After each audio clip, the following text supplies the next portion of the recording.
Hola, hola, hola, hola. Jueves de Raíces de Sefarad. ¿Cómo están todos? Bienvenidos a un nuevo encuentro. Cada vez más contentos. Vamos a tener un tema hoy que va a estar fenomenal y dado por gente que sabe mucho. Y agrego también desde algún lugar donde nunca habíamos conectado. Ya vamos a hablar de esto.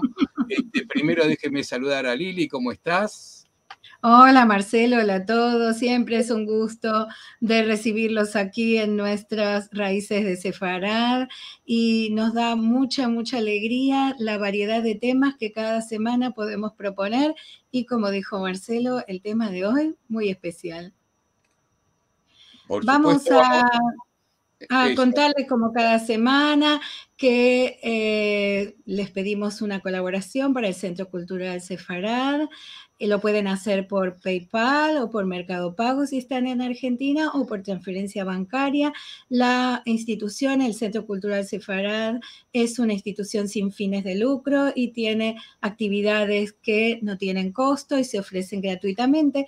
Y es por eso que les pedimos que nos ayuden con una colaboración para continuar con más ideas, más actividades y esta en especial que nos da tanto placer. También nos ayudan mucho con solo hacer clic. Para ustedes es un clic y a nosotros nos ayudan un montón haciendo me gusta, algún comentario, comentando, compartiendo la dirección de los videos, así que de esa forma también nos ayudan. Pero bueno, vamos a las actividades de esta semana. ¿Qué tenemos para el domingo? Tenemos este domingo nuestra actividad en Ladino, Encontros de Aljad, que retomamos porque estuvimos la semana pasada con festividades y entonces no tuvimos actividad. Vamos a volver con teatro en Ladino de Ladino Players de New York. Esto será en vivo, claro, como cada domingo, con el doctor Brian Kirsten, es el director de Los Shadarim, y con la profesora Daisy Braverman, que nos van a hablar sobre este tema. Como cada domingo, esta actividad es a las 13 horas de Argentina y hay más horarios para referencia en el anuncio. Es una actividad hablada completamente en ladino, porque esa es la intención precisamente, pero como siempre les decimos, los que hablamos castellano, lo entendemos perfectamente. Y para la semana que viene, la semana que viene hay una sorpresa. Les vamos a contar un poco, Sí, las claro. intimidades.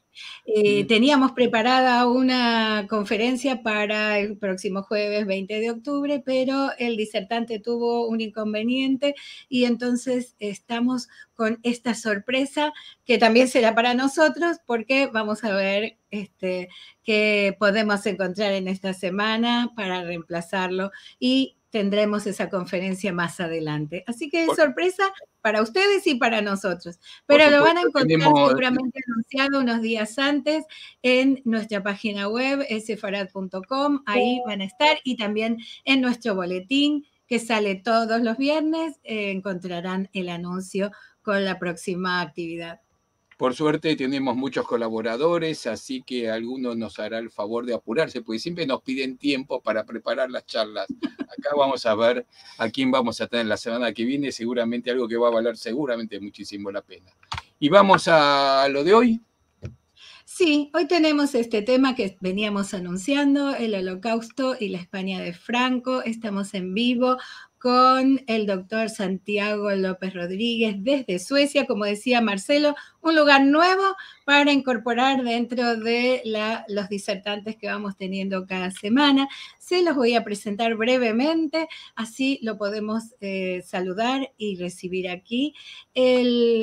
Como decía, el doctor Santiago López Rodríguez es doctor internacional por la Universidad de Extremadura con la tesis El Servicio Exterior de España durante el Holocausto en la Francia ocupada 1940-1944 y ha impartido docencia desde 2017 hasta 2020 en esa misma universidad. Es investigador y actualmente trabaja en la Universidad de Uppsala, en Suecia, en donde continúa sus estudios sobre antisemitismo y holocausto como investigador postdoctoral en el Centro Hugo Valentín de esa universidad. Es coautor del libro El Holocausto y la España de Franco, junto con Enrique Moradielos y César Rina Simón. Y le damos la bienvenida. Hola, Santiago. Buenas, encantado, es un placer. Buenas tardes para allí, buenas noches para las personas que se conecten desde Europa. Sí, nos olvidamos esta vez de saludar así porque tenemos gente de todas las partes del mundo, algunos que están sobre la tarde y otros que están ya sobre la madrugada, como tú. Así es. Santiago, baja un poquito la cámara, así te vemos bien en la cámara, que el nombre, eso, ahí está. A ver si se mantiene. Ahí está, un poquito mejor está. Un poquito mejor. Bueno, muchísimas gracias, Santiago, por esta participación tuya, que para nosotros es muy valiosa, porque en general los temas sefaradíes a veces se van para el lado de las tradiciones o de la historia ya lejana de cientos o hasta de miles de años.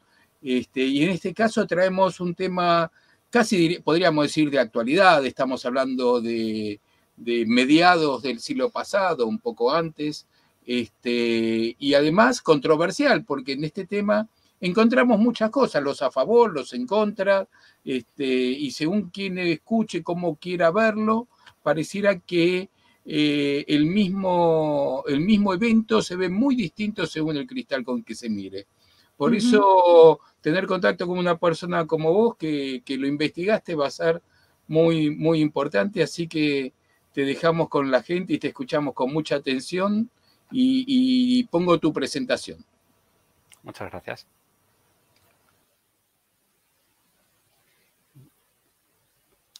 Bueno, como decía, buenas tardes, buenas noches. Antes de comenzar, quisiera agradecer al Centro Cultural Sefarad y en concreto a Liliana y a Marcelo Benveniste por toda esta gran comunicación que hemos tenido a lo largo de estos días. Estoy realmente agradecido y es un honor poder dar esta conferencia de un tema que ya ha venido apuntando Marcelo.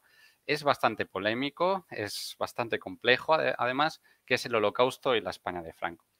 Voy a empezar con la introducción. He dividido el tema, espero que puedan verlo aquí, esta presentación con la presencia judía en España antes de la guerra, el filosefardismo, cuál fue la postura personal de Franco, la política exterior española, es decir, entre lo que yo llamo entre la neutralidad y la germanofilia, la alianza o el beneplácito, el favor hacia las potencias del eje, la actuación de la diplomacia española durante el Holocausto y, finalmente, un último punto, que es cómo se narró lo ocurrido, la presión española ante el genocidio.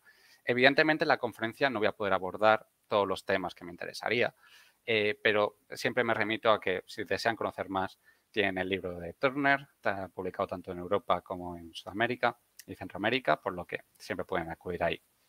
Sin más dilación, quiero empezar con un elemento fundamental, evidente, y que, aunque evidente y palmario, creo que siempre es importante recordar.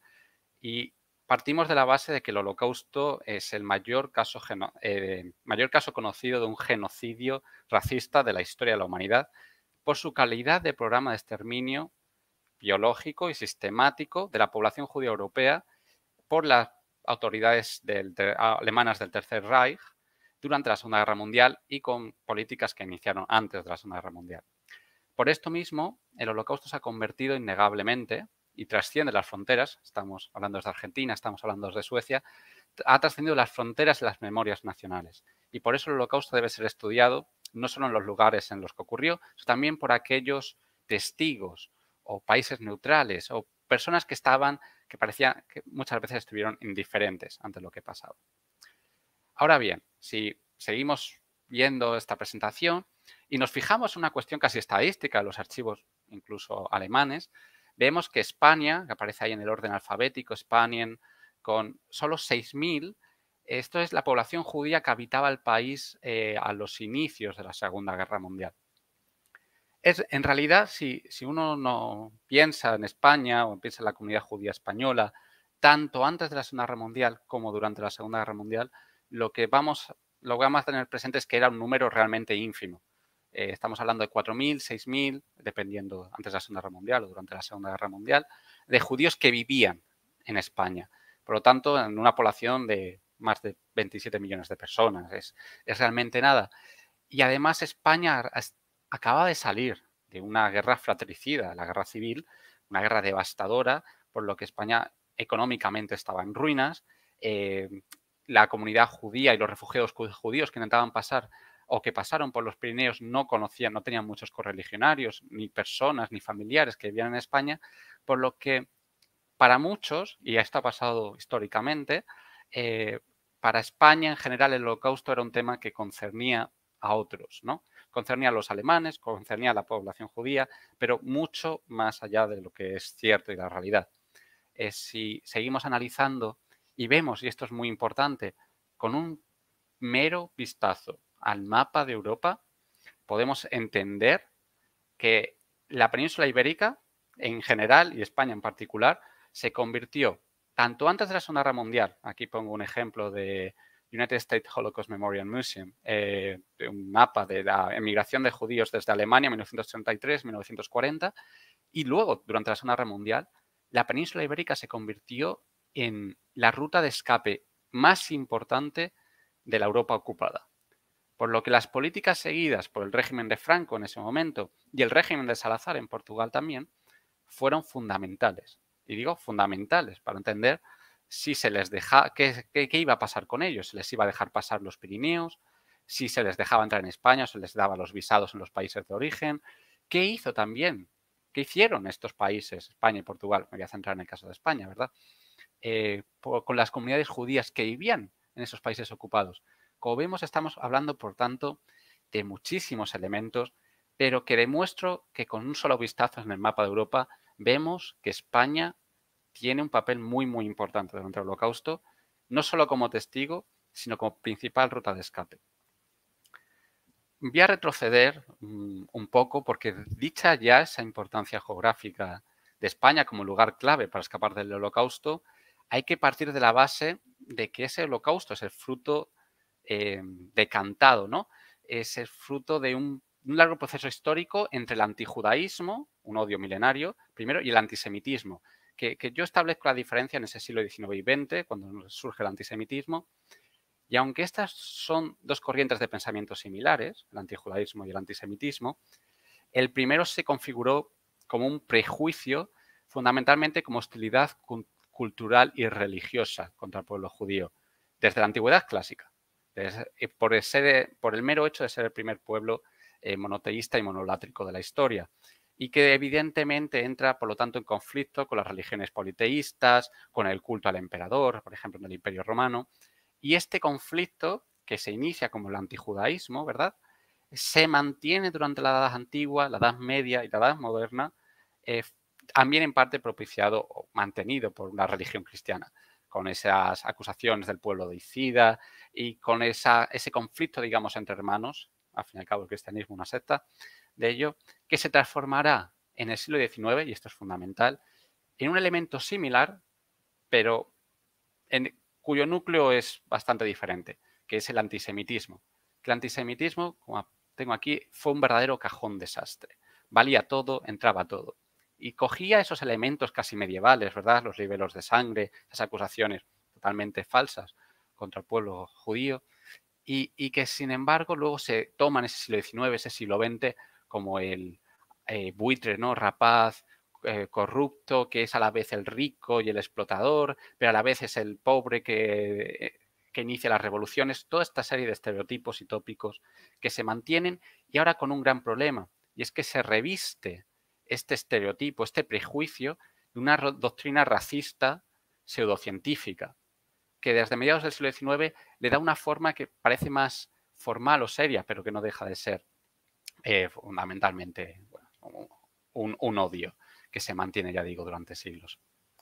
Ese antijudaísmo y ese antisemitismo siguen un proceso visible de prejuicio, de discriminación, de exclusión y finalmente expulsión o exterminio, que todos somos conscientes y que se mantiene incluso lo tenemos en mente con cualquier tipo de discriminación. Volviendo a España, teniendo en cuenta esos elementos del antijudaísmo y el antisemitismo que son muy importantes, porque tanto en la figura de Franco como en la figura de los diplomáticos españoles, como de los altos cargos en la política española, es muy importante porque ese antijudaísmo y antisemitismo se van a imbricar se van a unir y vamos a encontrar perfectamente antijudaísmo, antisemitismo, a veces uno más, a veces otro menos, y también filosefardismo, que voy a explicar brevemente en qué consiste, partiendo de la base, además, de que lo que comentaba ya previamente, la presencia judía en España antes de la guerra, antes de la Segunda Guerra Mundial, era realmente escasa. Y era realmente escasa porque desde la expulsión, desde el edicto de expulsión, o los edictos de expulsión, mejor dicho, de los reyes católicos, desde 1492, la comunidad judía pasa por los reinos de Castilla, Aragón, va hacia Portugal y luego marcha hacia estas zonas que tengo en el mapa, hacia sobre todo el Mediterráneo, ¿verdad?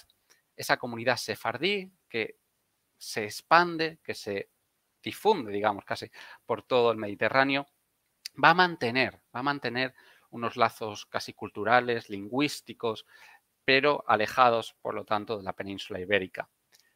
No obstante, pese a que, ya digo, en la península ibérica y en España en concreto, la comunidad judía es básicamente inexistente en los siglos XIX y XX, de hecho hoy día sigue siendo una comunidad judía muy pequeñita para la población de España, el español empieza a entrar en contacto con la comunidad judía fundamentalmente a partir de un suceso clave, que son las guerras de Marruecos. La primera en el siglo XIX, y empieza a entrar con ese contacto casi romanticizado, romántico totalmente, y aquí pongo unos ejemplos de obras del siglo XIX, Los judíos de España y Portugal, de Amador de los Ríos, o La guerra de África, don Pedro Antonio de Alarcón, obras, por cierto, muy interesantes, si les gusta leerlo, y están disponibles online por la Biblioteca Nacional de España.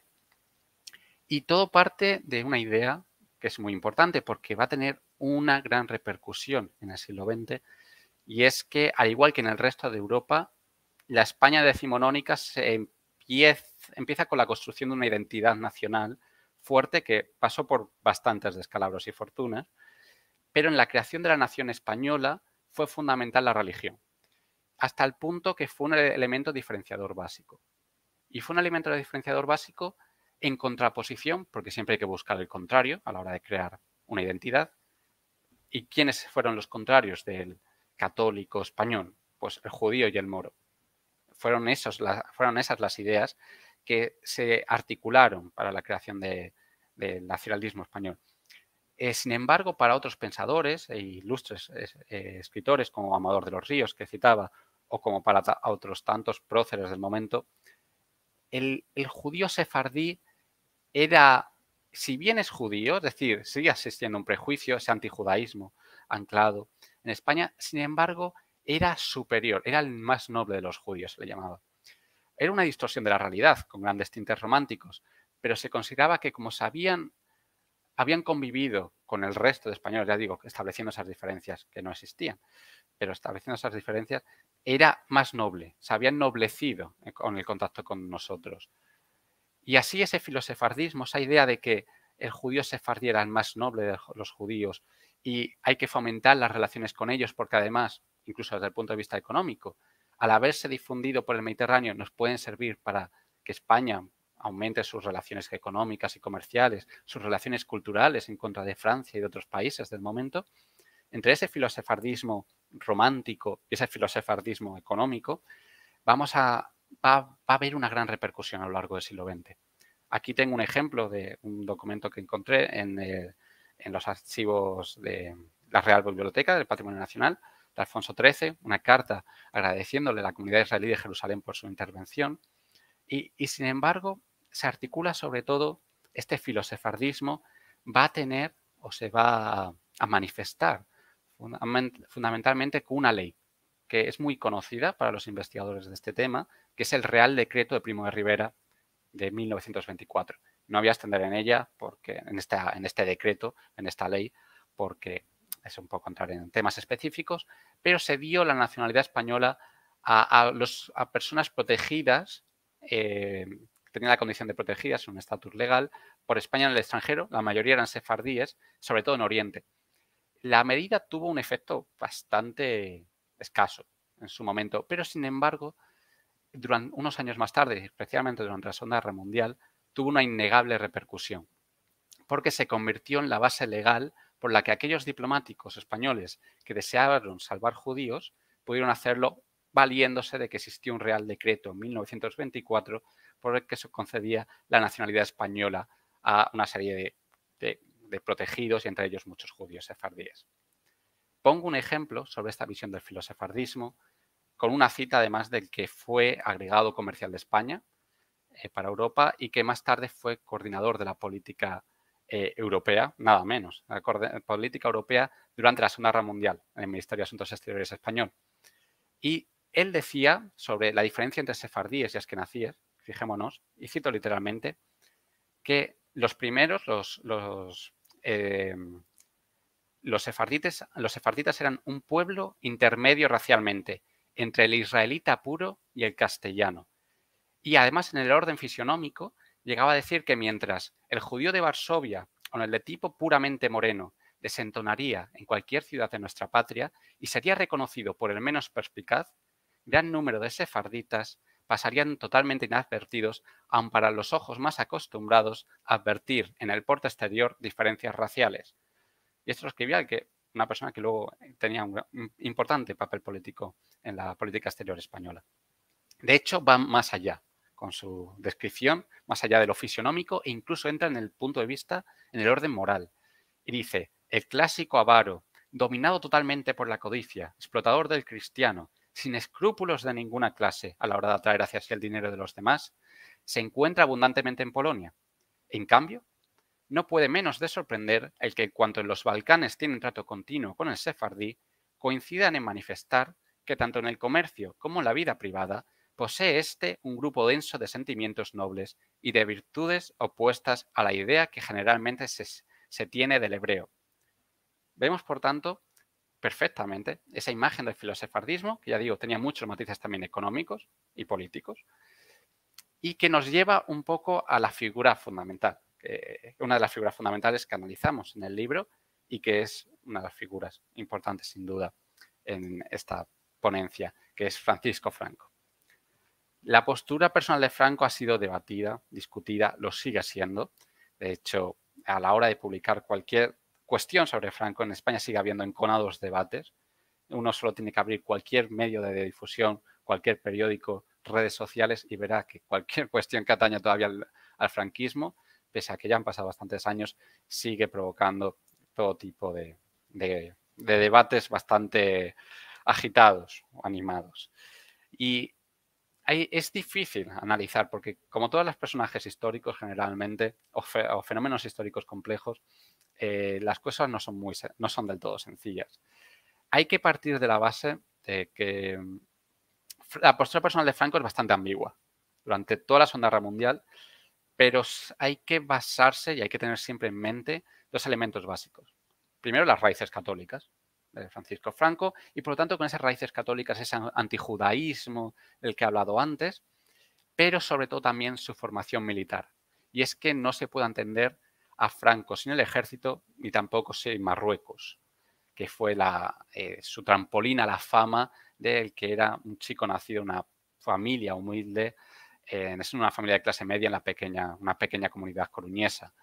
Y el mismo Franco además era plenamente consciente de la importancia que tuvo África, la importancia que tuvo Marruecos, y lo vinculo por lo tanto con ese siglo XIX que ya comentaba, de las guerras de Marruecos, y así lo declaraba el mismo Franco, de hecho.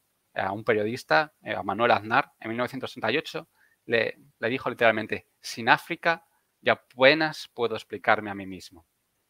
Y es que la época que Franco pasó como joven teniente en el protectorado de Marruecos y su contacto o relaciones con las poblaciones locales, aunque sigue siendo bastante desconocida, sin embargo ha dejado una serie de testimonios e incluso escritos por el propio Franco que demuestran, bueno, que Franco era sin lugar a dudas una persona claramente filosefardí durante su época de estancia en el protectorado de Marruecos como militar. Y de hecho, él mismo escribe en un artículo titulado Sagüen la Triste, en 1926, si no recuerdo mal, para la revista de Tropas Coloniales, en la que dice, en ese artículo viene a decir la importancia de defender al judío que vive en el protectorado de Marruecos frente al moro salvaje que siempre intenta atacarle etcétera. Y ve casi con, bueno, y ve con pena realmente cómo el ejército español, que se le ordena la retirada, deja a su merced, deja a la merced de la población musulmana a la comunidad judía allí. Así bien, por lo tanto, partimos de esos elementos del filosefardismo de Franco que se mantienen en buena parte, que a la vez es un prejuicio, a la vez es un prejuicio, es una imagen bastante romántica del sefardí frente a los, y cito literalmente, fanáticos indígenas musulmanes, y que contrasta además con otros elementos que, sin embargo, van apareciendo con los años. De hecho, aunque Franco es menos antisemita que muchos de sus compañeros de armas, como fueron Mola, Queipo de Llano o el almirante Carrero Blanco, sin embargo, Franco era un ávido consumidor y un ávido lector de literatura antimasónica y anticomunista que, como todos conocemos con esa idea totalmente falsa del contubernio judeo-masónico comunista, creaba ciertos problemas a la hora de creer en conspiraciones de todo tipo. Y de hecho, el propio Franco, y fijémonos en la fecha, el 12 de abril de 1943, le escribe a Pío, al Papa, diciéndole que se mueven entre bastidores la masonería internacional y el judaísmo, imponiendo a sus afiliados la ejecución de un programa de odio contra nuestra civilización católica, en el que Europa constituye el baluarte principal por considerársele el baluarte de nuestra fe. Vemos, por tanto, que Franco es una persona que tiene ideas filosefardíes y a la vez esos prejuicios antisemitas que se mantienen además durante básicamente toda su vida. Y es que ambos elementos, el filosefardismo y el antisemitismo, vamos a ver que son plenamente compatibles, no solo en Franco, sino también en el cuerpo diplomático, incluso en la política española, en la política exterior española, incluso interior. Pasamos a analizar porque la figura de Franco, aunque muy importante, no era él el único demiurgo, la única persona que organizaba toda la política. Generalmente los dictadores también se valen de personas y de sus consejos, etcétera. ¿Y cómo analizar? ¿Cómo podemos decir brevemente cuál fue la política exterior de España o la política de España durante el Holocausto respecto a la comunidad judía? Siendo honestos, fue de meticulosidad burocrática frente a un drama humano. Una meticulosidad burocrática que muchas veces, además, fue autoimpuesta. Es decir, fue el propio régimen quien impuso trabas de todo tipo para evitar que o grandes oleadas de refugiados judíos pasaran o, sobre todo, y lo más importante, que no permanecieran en España. Aquí hay una primera pregunta que a lo mejor surge en el tema de debate y ya adelanto, y es, bueno, ¿cuántos judíos pasaron por España durante la Segunda Guerra Mundial?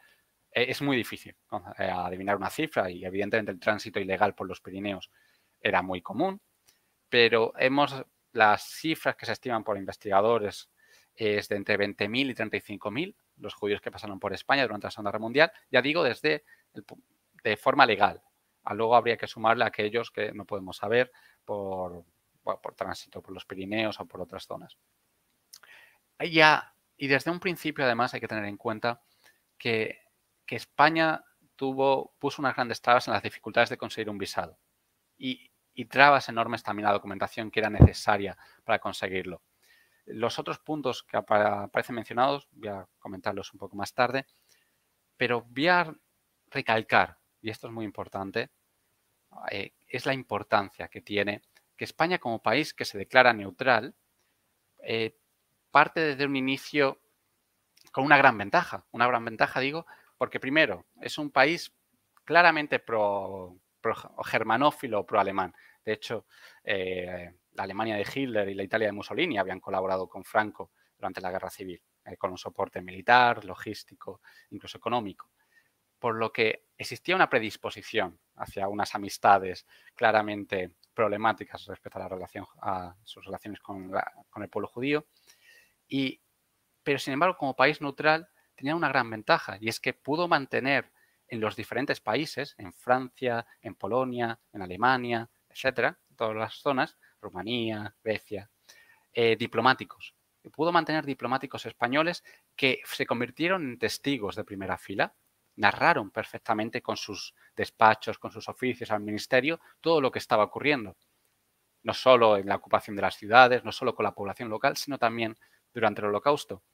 Y además era un problema, que concernía claramente a España, porque como fue uno de los lugares fundamentales de tránsito, temía el régimen de Franco una avalancha de refugiados que además, como digo, con ese prejuicio de, bueno, pero además estos refugiados a lo mejor, tienen el problema de que pueden ser de izquierdas, rojos, como se decía, judíos, masones, etcétera. Y de hecho, desde un principio, y fijémonos, una ordenanza del Ministerio de Asuntos Exteriores, Burgos, perdone, le falta la S, 11 de mayo de 1939, sobre el paso de fronteras españolas, y marco aquí, en amarillo, lo importante, que es, deberá negarse el pasaporte y, en su caso, el visado, y fijémonos, a personas que tuvieran marcado carácter judío, a los masones y a los judíos en general, excepto aquellos en que concurran especiales circunstancias de amistad a España y adhesión probada al movimiento nacional. Aunque luego estas medidas se modifican en 1940, la realidad es que demuestra cómo el régimen desde un inicio, fijémonos, desde bien principio, antes de que empezara incluso la Segunda Guerra Mundial, ya tenía una reticencia clara hacia la llegada de judíos. Y sin embargo, ¿qué pasa? ¿Cómo van a enfrentar? ¿Qué va a hacer el régimen de Franco durante estos años? De nuevo, la postura es muy ambigua, además muy fluctuante. En general, el régimen de Franco fue muy camaleónico, de hecho, por eso sobrevivió durante varias décadas, porque se fue adaptando claramente a las circunstancias. Cuando las potencias del eje iban derrotando claramente a todos y parecía que la victoria era muy clara, el régimen de Franco casi estaba, estaba a punto de entrar en la guerra para participar en el reparto del botín, el reparto del pastel en Europa o en las potencias coloniales. Sin embargo, cuando las potencias del eje empiezan a ser derrotadas, el régimen de Franco tiene que empezar a acercarse a los aliados e incluyendo esto en la política de refugiados, por lo que la evolución de la política exterior es muy importante y tiene mucho que ver con la política internacional, dentro de una serie de prejuicios que, sin embargo, se mantienen a lo largo de todo este periodo. Como decía, los diplomáticos españoles se convirtieron en narradores magníficos ante lo que ocurría y que además solían narrar sin pelos en la lengua y muchas veces con grandes prejuicios lo que veían a su alrededor. Tengo aquí una cita que cogí de los archivos españoles de Ministerio de Exteriores, trabajando para la tesis doctoral, que, si me permiten leerla, era de un cónsul de España en Hendaya, es decir, en la zona de paso, la frontera de los Pirineos hacia España, y que comentaba el 15 de julio de 1940, es decir, solo unas semanas después de que Francia hubiera firmado el armisticio, Francia ha sido derrotada, muchísima gente, centenares de miles de personas desean huir de esa Francia ocupada, por lo que hay caravanas enormes, colas gigantescas para pasar a España y desde ahí marchar hacia América, hacia el Atlántico, hacia donde fuera. Pero bueno, no permanecer en esa Europa nazi y ocupada. Y comentaba el diplomático español al embajador en un oficio el 15 de julio de 1940. Desde el momento en que las tropas alemanas se acercaban a Burdeos, comenzó la afluencia de personas que se presentaban en este consulado pidiendo su visado para España. Estas personas, en su mayor parte judíos de distintas nacionalidades, dominadas por verdadero pánico, querían entrar en España a toda costa. Como las instrucciones que vuestra excelencia conoce son en extremo estrictas y no siendo deseable su acceso a nuestra patria, fijémonos, no es deseable su acceso a nuestra patria, recalco, se registraron muchas escenas que se podrían calificar de grotescas a no ser los momentos tan trágicos. Y además, sin casi un ápice de empatía, el diplomático español no disimula su antisemitismo en el siguiente párrafo y se refiere así a los judíos que se acercaban al consulado. Es paradójico que estos individuos, condenados por Dios a una vida errante, que combatieron con tanta hazaña nuestra cruzada de purificación, con cruzada de purificación se refiere a la Guerra Civil Española, mendigasen de España un amparo que de ninguna manera merecían. Y este tipo de prejuicio, esta imagen que se tenía respecto al judío en general e incluso hacia el judío español, que en general había sido pro-republicano, por razones incluso evidentes, por libertad de cultos, por una mayor tolerancia. Sin embargo, no hizo que todo el cuerpo diplomático evidentemente actuara por igual. Hubo una serie de reglones sueltos, y esto es importante, reglones sueltos, dentro de la diplomacia española, dentro del servicio exterior, que actuaron en favor de la comunidad judía. Y el documento que les traigo aquí es un ejemplo en el Archivo General de la Administración de España, en Alcalá de Henares, de Bernardo Roland de Miota, que era cónsul general de España en París y escribe al cónsul de España en Lyon, en París, el 6 de noviembre de 1940, es decir, cuando han empezado las medidas antisemitas en Francia. Los alemanes han ocupado Francia y desde, si no recuerdo mal, desde ese mes o el mes anterior, habían empezado los estatutos antijudíos en Francia y empezaban los problemas para la comunidad judía en general, pero también para los judíos españoles que vivían en el país. Y sin embargo, este diplomático español, Bernardo Roland, desde un inicio se interesa por la suerte de qué ocurría a la comunidad judía española, intentó protegerla en un inicio. Y sabedor de que, bueno, somos países neutrales y además tenemos buena relación con Alemania, tal vez podamos hacer algo para que si hay detenciones o si hay algún tipo de ataque contra los judíos españoles, estos pues no sean detenidos, se les permita al menos circular o incluso, ojalá, mantener sus negocios. De hecho, este es un certificado que el mismo cónsul les pide, Bernardo Roland, para Salomón de Toledo y Canetti. Y como estos hay varios ejemplos, los archivos españoles de este cónsul español, que sin duda fue un caso excepcional, ya digo, analizando incluso el total de Francia. Pero este tipo de reglones sueltos, importantes reglones sueltos, se enfrentaron muchas veces contra un muro.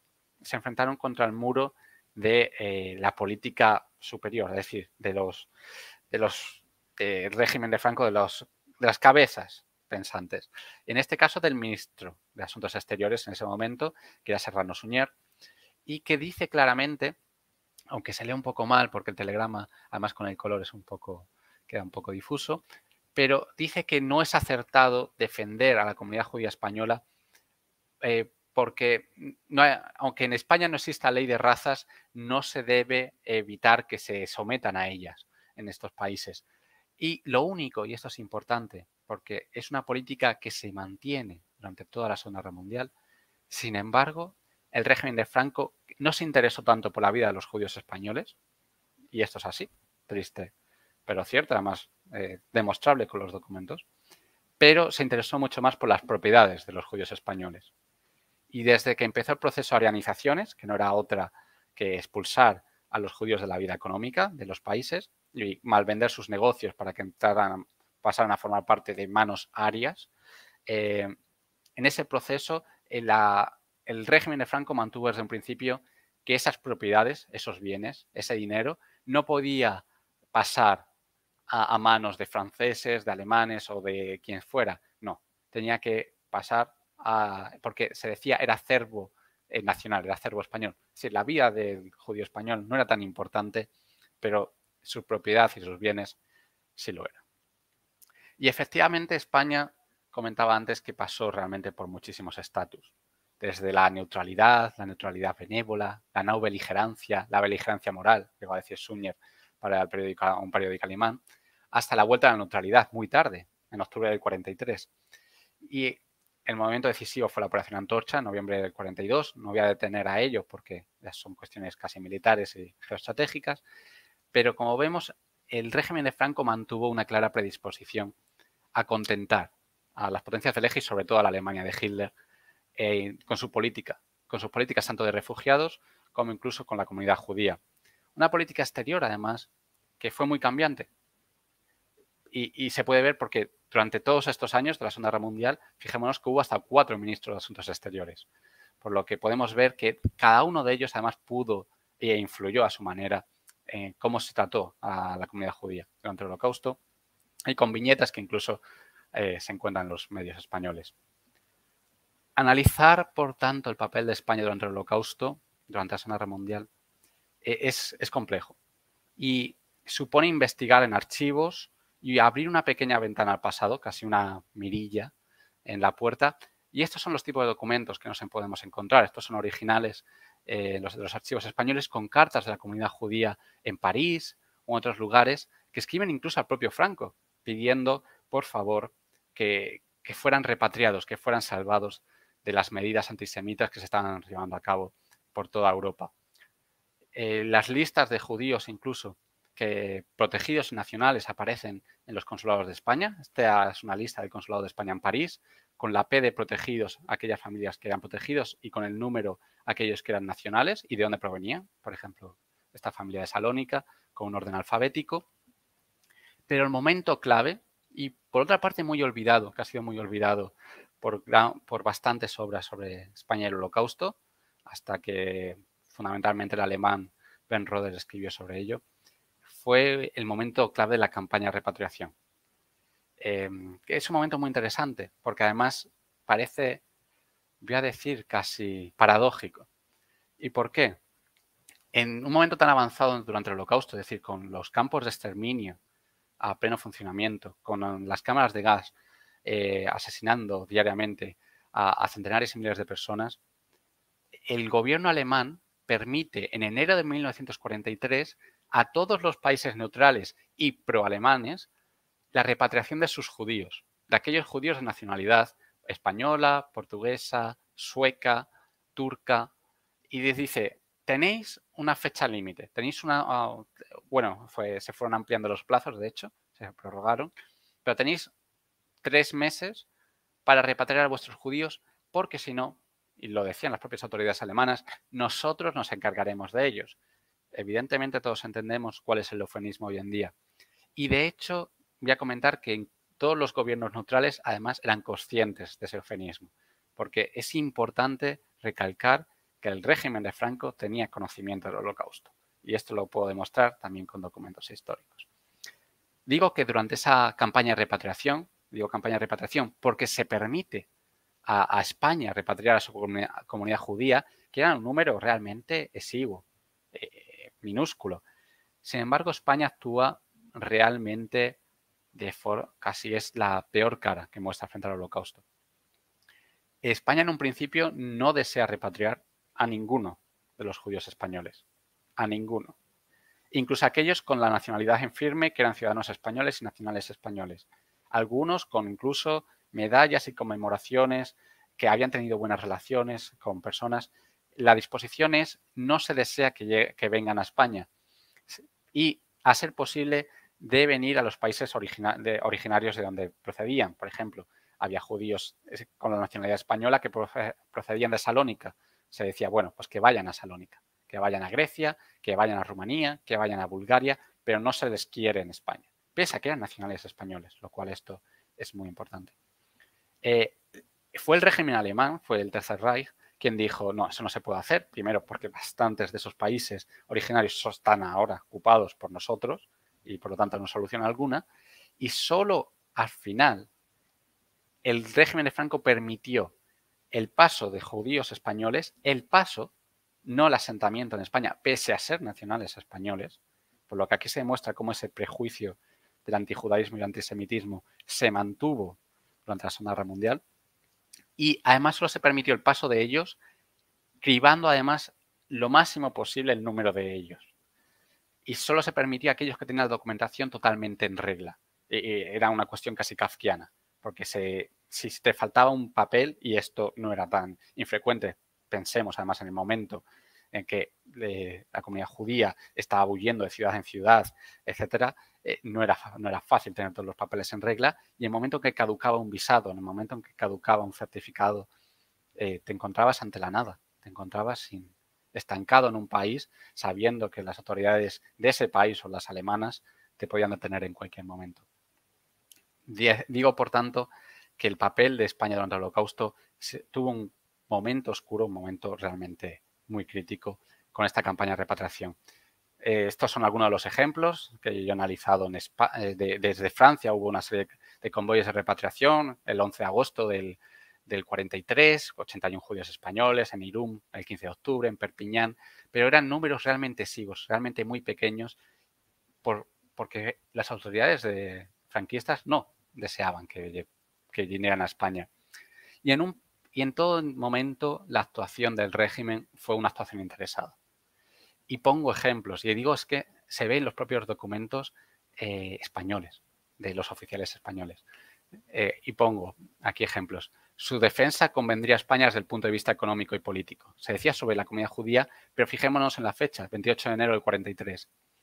Y se dice, si España abandona a los sefarditas y les deja caer bajo el peso de las disposiciones antisemitas, corremos el riesgo de que se agrave la hostilidad existente contra nosotros, especialmente en América, acusándonos de verdugos, cómplices de asesinatos, etcétera, etcétera, como ya se ha hecho reiteradamente.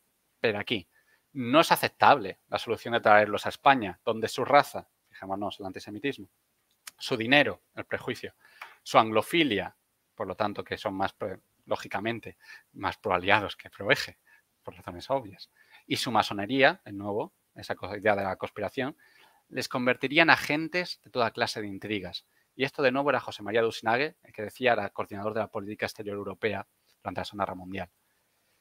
Ese dilema diplomático y humano, además, demuestra quién era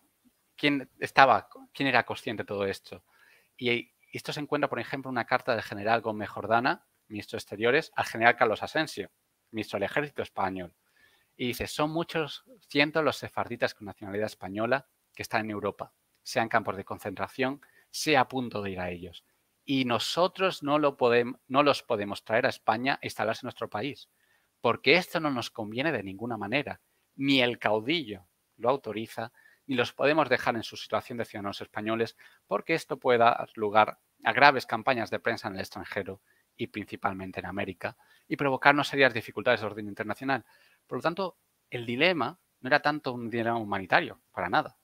Era un dilema de propaganda, de cómo se nos ve en el extranjero, cómo se nos ve en América, si los dejamos de lado. Pero fijémonos que lo importante es siempre que no vengan, pese a ser nacionales españoles. Frente a esa indiferencia generalizada que existió por el régimen de Franco, hubo unos pocos que actuaron moviéndose de esas férreas líneas marcadas por el régimen. Son algunos de ellos justos entre las naciones, reconocidos por el Estado de Israel, por Yad Vashem, y como Eduardo Proper de Callejón en Burdeos, José Santaella y Carmen Waltraud en Berlín, el cónsul general de España en Atenas, Sebastián Romero Radigales, y sin duda el más conocido, que dan para cada uno de ellos da para una conferencia entera, Ángel Sambriz, desde Budapest. Estos no dejan de ser las excepciones a una norma. Y es que la mayoría del cuerpo diplomático, igual que la mayoría de la política española, seguida durante la Segunda Guerra Mundial, fue indiferente. Fueron testigos silenciosos ante todo lo que ocurría y siendo conscientes de lo que ocurría. Y digo siendo conscientes porque es que, de nuevo, tenemos la prueba. Lo bueno de la historia es que si uno va a los documentos históricos y encima los documentos de los propios diplomáticos españoles, vemos que hay informes al respecto. Y no son informes de, pues no son muy creíbles. No, es que algunos diplomáticos narraban que habían sido ellos mismos testigos de asesinatos, lo cual es realmente increíble, por dramático. Y se ven informes desde Bratislava, desde Budapest, años 43, años 44. Y, por ejemplo, el de Bratislava dice, las noticias que de Polonia se recibía, todas coincidían en que de los judíos expatriados no se volvería a hablar más.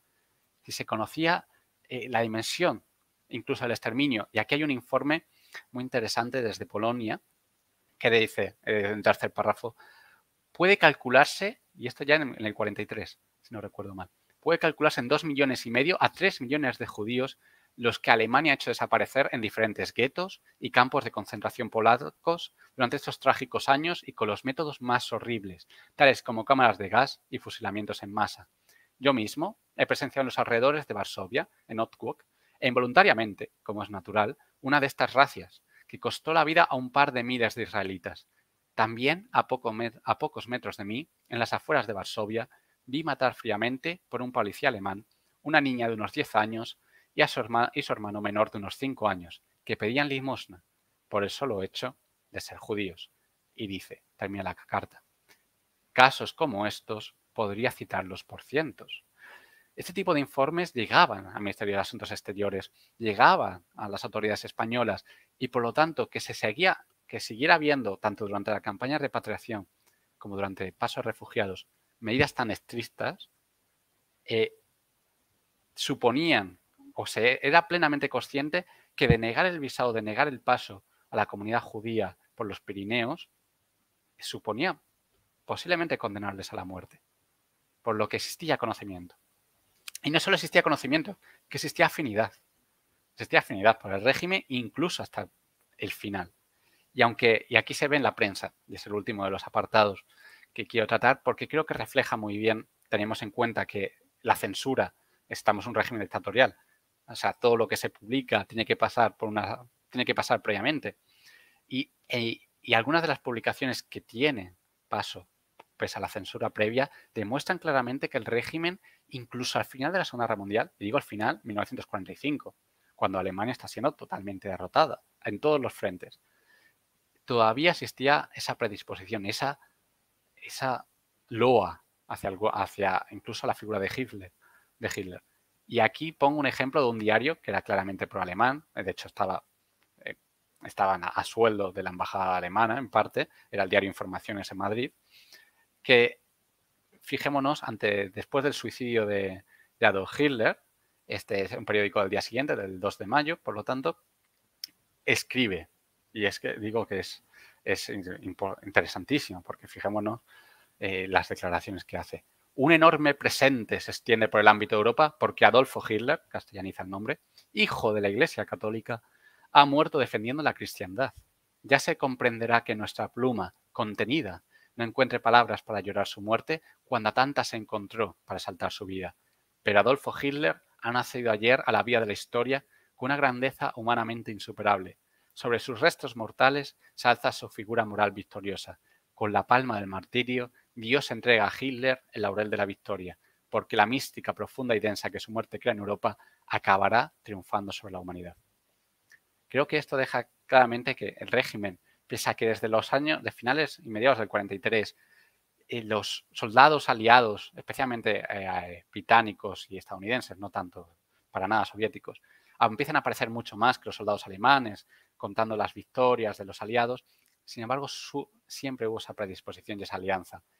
En otro diario, el diario Destino de Barcelona, con una foto de Irma Grese del ABC, un periódico que sigue existiendo hoy en día, demuestra muy claramente cómo incluso se narró el Holocausto o el asesinato, el exterminio del pueblo judío con una visión realmente de escándalo, o sea, que escandalizaría a cualquier persona que leyera hoy en día.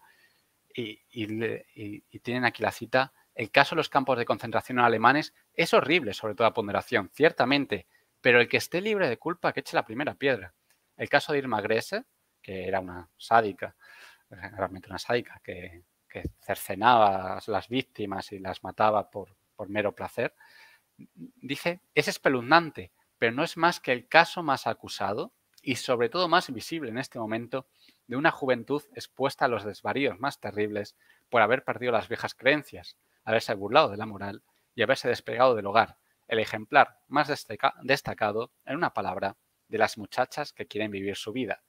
Fijémonos qué interpretación será del asesinato antisemita, totalmente sádico de una mujer, en este caso. Bueno, no es más que una mujer que ha querido vivir su vida. No es nada del antisemitismo del régimen alemán, que de hecho, fijémonos, bueno, es una cosa más dentro de la guerra. Así termino esta ponencia. He intentado abordar muchos temas, sé que es un elemento complejo, he intentado tocar todos los palos, pero con una serie de conclusiones que quiero que queden claras. Primera, es que en ningún momento el régimen de Franco deseó que los judíos, independientemente de su nacionalidad, se establecieran en España. De hecho, aunque no se mostró totalmente reacio al paso de refugiados judíos de otros países, siempre intentó que tuviera un coste cero, que esta es la segunda conclusión para el gobierno español, lo que conllevó importantes retrasos. Evidentemente, España pasaba por unas condiciones económicas terribles para la guerra civil. Ahora bien, la necesidad de que fueran financiados por organismos internacionales de ayuda, la Cruz Roja o instituciones judías que trabajaban en el momento, provocó un tapón en el tránsito de refugiados que condenó la vida a muchos. La tercera de las conclusiones, que ya la venía apuntando, es que solo unos pocos diplomáticos españoles empatizaron con las penalidades que sufrió la comunidad judía española.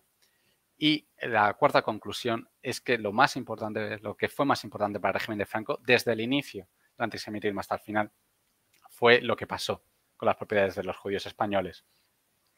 Sin extenderme más y para poder dar un poco el turno al debate, además creo que estoy terminando casi perfectamente la hora, termino con esta frase que siempre me ha gustado muchísimo de Ian Kershaw, uno de los grandes especialistas sobre el Holocausto, que traducida del inglés sería algo así como: el camino a Auschwitz fue construido por el odio, pero fue pavimentado por la indiferencia. Y creo que realmente es por eso importante estudiar países como España, como Portugal, como los países neutrales, estudiar no solo a los culpables, evidentemente, pero también a aquellos indiferentes, a aquellos testigos que habían lo que pasaba, que tenían capacidad de actuación y que, sin embargo, no hicieron en la mayoría de los casos nada. Sin nada más, muchísimas gracias por vuestra atención. Es un placer y doy paso al turno de preguntas. Gracias, Santiago. Yo, como una muy pequeña conclusión, digamos, que puedo sacar de lo que escuché, no puedo menos que coincidir con este final tuyo, que es relacionarlo con el hoy. Lo que hemos aprendido, lo que ha sucedido, que no solo son hechos que pasaron y forman parte del libro de historia, sino cosas que tenemos que ver y verlas reflejadas hoy mismo, como costado malo, y también el costado bueno, como es algunas señales del gobierno español o de los últimos gobiernos españoles, donde se ve un acercamiento a la comunidad judía y en particular al pasado sefaradí, reflejándolo en sus acciones hacia los sefaradíes o descendientes de los sefaradíes, y también en algunos casos hacia el interior de España mismo, sacando a la luz la historia judía dentro de lo que es España o la península ibérica en general. Entonces me parece que tenemos dos focos ahí que tenemos que aprender, en lo bueno, que es poco pero importante, y en lo malo, que lamentablemente es mucho. Bueno, Lili, ¿querés decir algo? Vamos a algunos comentarios, algunas preguntas. Bueno, desde ya agradecerte, la verdad que hemos aprendido muchísimo. Sí. Sí, no, eso iba a ser agradecerle a Santiago por su visión tan clara que nos dio, por esta investigación tan importante. Sabemos que hay algunos otros materiales, muchos materiales escritos, pero siempre una visión más nueva, más contemporánea nos acerca un poco más, ¿no? Y como decía Marcelo al principio, siempre es tan controversial, y justamente porque es blanco, negro y gris al mismo tiempo. Y tenemos, depende de donde lo mires y qué personalidad de la época y qué hecho puntual estés analizando, es que vas a poder decir era antisemita o no apoyó o sí. Y esto no lo terminaremos, no podemos ponerle una definición, nunca. Será, claro, en realidad, será según lo que estemos analizando. Claro, en realidad blanco no es nunca. Estamos hablando si es negro o qué tono de gris. Eso queda o qué tono claro. de gris, es verdad. Sí, es verdad, seguro. Bueno, tenemos preguntas, saludos, mensajes. Sí, Everardo desde hace unos días ya había puesto en el chat su comentario, ya estaba esperando su asiento para escuchar esta conferencia, igual que José Moncayo, que estuvo temprano. Silvia Stratopolsky nos dice, bueno, Mordoqueo en realidad, dice que ha hecho un estudio sobre judíos que llegaron con el exilio español después del 39 a México y lo pone a disposición. Así que si lo quieres, Santiago, podemos ser nexo para unirlos a ustedes dos con todo gusto. También nos dice que lo puede exponer, así que es una posibilidad interesante para nosotros. Nos vamos a comunicar, bueno, si nos dejas un mail, nos podemos comunicar, Mardoqueo. Sí, o si no quieres ponerlo público, nos escribes a sfarad@sfarad.com y nos dejas tu mail, y si no tienes nada que hacer para el 20, la semana que viene sería perfecto. Al final les volvemos a contar. Sí. Bueno, saludar al querido amigo Mordejai Wagnich, de Melilla, que al quien le debemos una visita y que queremos cumplir en algún momento. Una alegría estar contigo, Mordejai. Saluda a Rachel Scheinfeld, nos saluda a todos. Pablo dice que en una ponencia en un simposio presenté la conjetura que Franco promovió a los judíos sefaradíes como una manera de revivir el pasado glorioso de los reyes Fernando e Isabel. Desde Argentina, en Buenos Aires, Lisbeth nos escribe, Sergio David Díaz Vázquez desde Lima, en Perú, el amigo Adrián Toro Quinteros, Shalom, nos saluda a todos. Y ya estuve buscando dónde comprar el libro, Adrián, porque es un comprador compulsivo. Seguro será su próxima pregunta. Ahora te voy a mostrar dónde encontré que se consigue el libro. Bernard Miller desde Londres nos saluda, es otro trasnochador. Aida Ben Altalef, buenas tardes desde Tucumán, Argentina. ¿Qué nos dice de Tucumán, Santiago? Bueno, justo comentábamos antes de la exposición, mi madre nació en Tucumán, o sea, tengo esos orígenes, aunque mi familia pasó poco tiempo en Argentina, mi madre nació en Tucumán. O sea, es un placer. Lili, ¿seguís? Bueno, Marcos Neugovsen, saludo esta magnífica disertación desde Buenos Aires. Maribel Castilla, con la ley que ofreció España a los descendientes de sefardíes para otorgar la nacionalidad española, hay muchas familias que obtuvieron la nacionalidad. Estas familias, que muchas son católicas, están atraídas de estas raíces judías, de lo cual desconocían, pero no hay un lugar que los pueda acoger como nuevos sefarditas.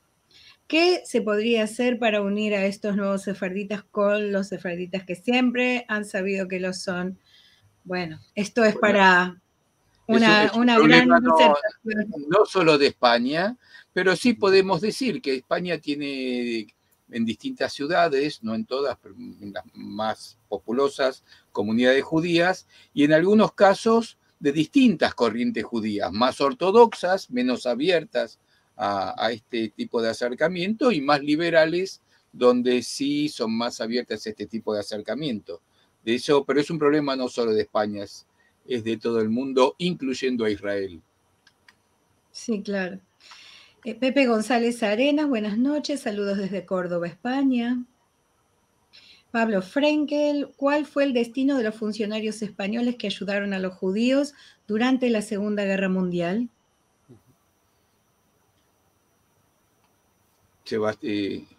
Santiago, ¿algún comentario? Sí, estaba apuntando por si acaso dábamos paso a primera pregunta, si luego respondía a todas, pero sí, puedo responder sin problema. En líneas generales, los diplomáticos que ayudaron a los judíos, a veces desobedeciendo órdenes, no fueron castigados por el régimen en gran parte por quien venció la guerra. Hubiera sido muy diferente de otra forma. Algunos tuvieron repercusiones negativas para su carrera diplomática.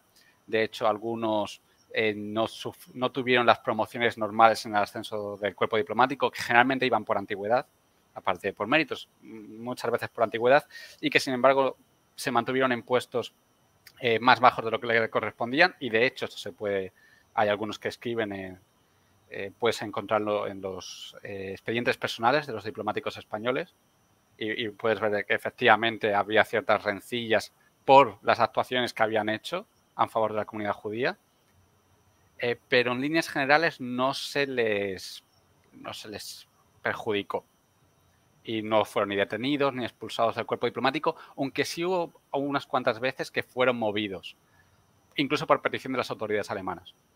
Las autoridades alemanas, por ejemplo, el cónsul que comentaba en París, Bernardo Roland de Miota, que desde 1940 hasta el 43 estuvo en París, a él se le movió claramente porque le dijeron, esta persona entra en conflicto con las autoridades alemanas, y España dijo, preferimos prescindir de él, moverlo a otro lugar y quitarnos el problema. O sea, sí hubo movimientos, etcétera, pero no fundamentalmente por quien ganó la guerra. Vamos a ser claros. De hecho, las historias estas se conocieron más recientemente, digamos. Sí.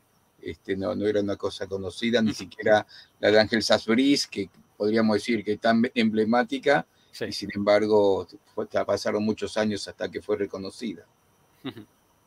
Y eso que Hassan Briz es de los primeros, bueno, entre los justos entre las naciones es de los primeros en ser reconocido, y sobre todo para España. Pero en España es que la temática del Holocausto todavía sigue siendo bastante desconocida, aunque se han empezado, como comentábamos en las partes positivas, desde el año 2004 ha empezado un conocimiento mayor y un reconocimiento mayor a la importancia del Holocausto también para España. Y hay pequeños brotes verdes, vamos a decirlo así. Me apareció una curiosidad con esto. ¿Hay alguna acción que haya tenido la España de hoy, la España moderna, o también la de entonces, respecto de lo que hizo el italiano Parlasca, que usufructó un cargo español, siendo el italiano, se hizo pasar por cónsul español para salvar judíos? Sí, Giorgio Perlasca en Italia es bastante reconocido. En España tuvo el problema que como era el impostore, era el caro, no dejó de suplantar, evidentemente, al que era la diplomacia española, pero sigue siendo reconocido, y de hecho las obras de autores como, por ejemplo, quien ha trabajado mejor los diplomáticos en Europa en general, porque yo he trabajado casos específicos, pero los que salvaron judíos, yo también he trabajado los que no salvaron judíos, porque creía importante ver las líneas generales, no solo aquellos que actuaron en favor, que eran los menos. Pero el que ha trabajado, el que más los que salvaron, José Antonio Lisbona, habla de, y es una obra española y financiada por el Ministerio de Asuntos Exteriores español, y habla de Giorgio Perlasca, habla de su actuación, y por lo tanto sí es reconocido ahora más, evidentemente en Italia mucho más que en España, y en España en parte porque a veces existía un poco la competencia, ¿verdad? Es decir, si alabamos a Perlasca, estamos quitando un poquito al nuestro. Bueno, yo escuché eso porque siempre cuando, en los primeros tiempos que escuchaba hablar de Ángel Sabriz, decía, porque salvó mucho más judíos que Perlasca. Claro, exactamente. Ahí tenemos. Entonces hay una competencia por quién fue mejor, que no deja de ser bastante triste, pero... En realidad el que salva a uno, salva a toda la humanidad. Salva una vida. Exactamente. Bueno, sigamos con la amiga de Tucumán, Lili. Aida Benaltalef, que nos dice excelente y muy detallada charla. Gracias, Liliana y Marcelo. Recordamos que Aida está en Tucumán. Lisbeth, ¿cómo podemos comunicarnos con vos para dejar tu email? Puedes dejar tu email, gracias. Sí, estaba en la primera diapositiva, pero lo puedo dejar en el chat. De todas maneras, sí, queda en el video, de todas maneras queda en el video. De todas maneras, si se me busca, pese a los apellidos muy comunes de López Rodríguez, si se me busca Santiago López Rodríguez, aparezco en Google. O sea que aparece el perfil de mi universidad y mi correo electrónico. Y si no, nos escriben a nosotros y hacemos el puente. Pues eso es fácil. Seguro. Sergio David Díaz Vázquez. Sergio David Díaz Vázquez, excelente exposición, felicitaciones, muchas gracias. Adrián dice, una exposición muy clara y excelente, muchas gracias y felicitaciones. Y siempre nos dice bellas palabras. Luis Guillermo Vázquez, excelente exposición de los hechos, felicidades Santiago por esta exposición y gracias a nosotros. Muchas gracias Luis por estar aquí. Adrián nos dice Shabbat Shalom y feliz término de Sukkot alegre para todos. Muchas gracias. A ver, con esta pregunta se la puede responder en corto. Sí. Lisbeth pregunta, ¿qué dirías de la posición de España respecto de los judíos en la actualidad? Dentro de la minoría que es, un importante acercamiento. Ya digo, incluso en políticas de conmemoración, como de rescatar el pasado sefardí, incluso desde el punto de vista económico y turístico, creo que se está haciendo bastante. Quedan cosas por hacer. España, por ejemplo, sigue teniendo un museo del Holocausto, cosa que Portugal ya tiene, por ejemplo, y sí. España sigue sin tenerlo, pese a esa importancia que comento, incluso de paso de tránsito, etcétera, pero ha ido a mejor.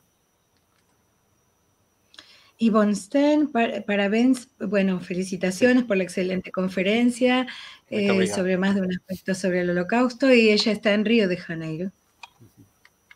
Bernard Miller, muchas gracias por esta presentación magnífica y la investigación y el análisis tan profundos e impresionantes.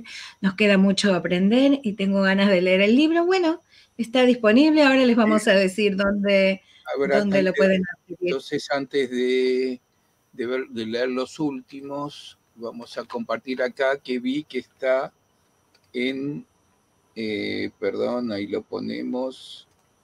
Ahí estamos. Está en Amazon el libro, tanto en el Amazon americano como en el europeo, están en los dos. Para los que están en Argentina, también está en Mercado Libre. También se puede comprar. Y bueno, de España está en todas las librerías, eso está por todos lados. Y en Academia, es un sitio donde hay muchos documentos académicos, está la introducción. La introducción puede bajarse el PDF de la introducción nomás, porque por supuesto el libro hay que comprarlo. Hay que darle de comer a los autores. Muchas gracias. Sí, sin duda, si están interesados en el tema, lo encontrarán interesante. Además, aprovecho también, digo, porque como recurso gratuito, aunque muy larga, aviso, o sea que puede ser buena materia para insomnio, para curar el insomnio, es la tesis doctoral que yo trabajé, que es sobre el servicio exterior de España durante el Holocausto, en la Francia ocupada, está disponible online, porque las tesis doctorales españolas se publican abiertamente en línea, así que también cualquier persona que esté interesado o si son descendientes de la comunidad judía, de algún miembro de la comunidad judía española desde Francia, le interesará, a lo mejor aparecen los nombres, los apellidos, o sea que a lo mejor la buscaremos. De interés. Desde ya que la vamos a buscar para ofrecerla a la gente, seguro. Muchas gracias. José Moncayo, muchísimas gracias. Hemos aprendido mucho de la humanidad y de la falta de humanidad, seguro. Pablo Altés, muchísimas gracias por su conferencia. Este tema es importantísimo conocerlo. Maribel Castilla, gracias por leer mi pregunta. Desgraciadamente en México no hay comunidades judías o sefarditas tan abiertas. No sabía que era tan general. Adolfo Kutniski, que también trató este tema, no sé si lo conoces. Sí. Hubo sectores norteamericanos, incluso un rabino, que se refirió al tema en forma apologética sobre Franco. Y les recomiendo el libro de Adolfo sobre el tema del Holocausto también. Sí, hace tiempo que no lo vemos, Adolfo, desde antes de la pandemia. Además, sí, me imagino que la referencia de Adolfo es Chaim Lipschitz, rabino neoyorquino, que escribió el libro sobre Franco en los años 80, si no recuerdo mal, año 83, 1983, si no recuerdo mal, es el libro. Tal vez me equivoqué de fecha, pero bueno, creo que es al que se refiere. Sí, Alan Carciente, Moadim Lesinghad, buenas noches desde Caracas, no pude entrar, tengo fallas con internet. Bueno, Alan, queda el video para que lo veas con tranquilidad en tu momento disponible. Maribel Castilla, ¿por qué entre judíos los sefarditas son mal vistos? Son menospreciados, pero no sé el por qué. Es el tema de las minorías siempre. A veces es el tema de las minorías. Tenemos mucha historia sobre este tema. A medida que avanzan las generaciones, eso va desapareciendo, por supuesto. Sí. Y clarísima exposición, dice, gracias. Gus Salomé, felicitaciones por la exposición. ¿Qué opinas sobre la última ley de ciudadanía? Es difícil tener una opinión clara, es decir, lógicamente estoy a favor de lo que se ha hecho. Creo que tiene una serie de matices importantes que España a lo mejor no ha deseado abordarlos.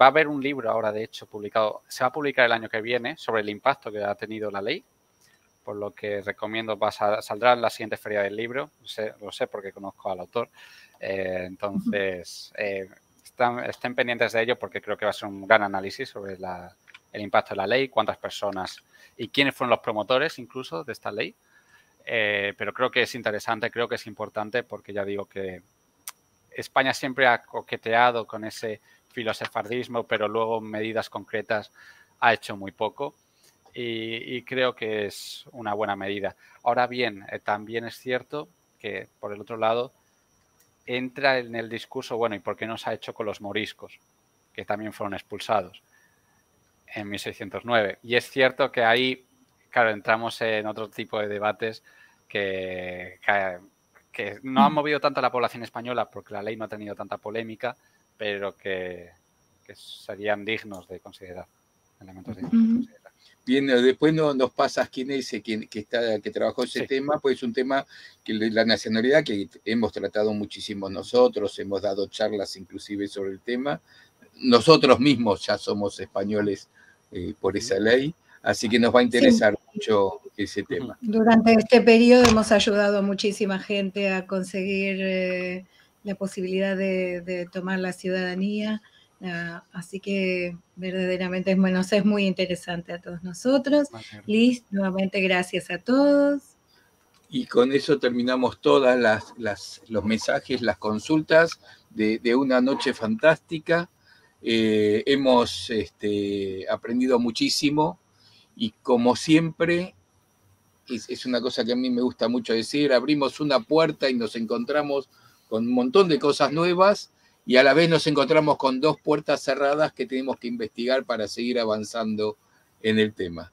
Así que Santiago fue además el lujazo de una persona con tus conocimientos que ha investigado así y poder transferirlos. Es lo que siempre decimos que tenemos que ser nosotros, el puente entre los que tienen el conocimiento y quienes están interesados en esos temas. El placer y el honor es mío, sinceramente. Bueno, muy contentos y muchas gracias. Y a todos los que están aquí con nosotros, eternamente agradecidos de que vengan a participar en nuestras charlas, porque eso es lo que queremos hacer, difundir todos estos temas. Bueno, y ahora las próximas actividades vamos a tener el domingo en los encuentros de Al-Had, que son hablados en ladino, pero como siempre nos dice Marcelo, se entiende muy bien desde el castellano y también desde el portugués. Vamos a tener como tema teatro en ladino, una parte específica que es un grupo que se llama The Ladino Players de New York. Y esto será con el anfitrión, el doctor Brian Kirchen, y la invitada será la profesora Daisy Braverman. Así que los invitamos a todos a participar. Como les decíamos, tuvimos un inconveniente, bueno, nosotros no, el disertante del próximo jueves, pero ya les vamos a pasar qué es lo que vamos a hacer y no los vamos a dejar sin exposición. Santiago, es muy tarde para ti.